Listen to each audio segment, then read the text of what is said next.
पृथ्वीराज चव्हाण यांचा विधानसभा निवडणुकीत पराभव झाल्यानंतर लोकशाहीने तयार केलेल्या संस्थेवर आरोप करत खरं तर बोगस मतांच्या बाबतीत ते आपली भूमिका मांडतायत। निवडणुकीत पडल्यावर 7-8 महिन्यानंतर त्यांना साक्षात्कार झालेला आहे। मंत्री जयकुमार गोरेंनी पृथ्वीराज चव्हाणांवर टीका केली। आपला पराभव का झाला याचं आत्मपरीक्षण त्यांनी केलं पाहिजे असा टोला देखील माजी मुख्यमंत्री पृथ्वीराज चव्हाण यांना ग्रामविकास मंत्री जयकुमार गोरे यांनी लगावलाय। झालेला पराभव मला या वेळात त्यांच्या पक्षी परत आहे।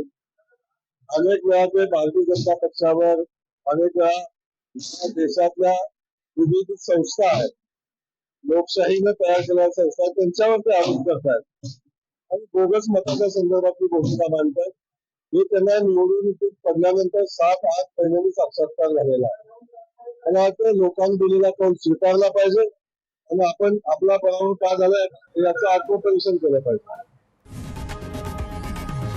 लोकशाही मराठी ऐका, पहा, जागरूक रहा।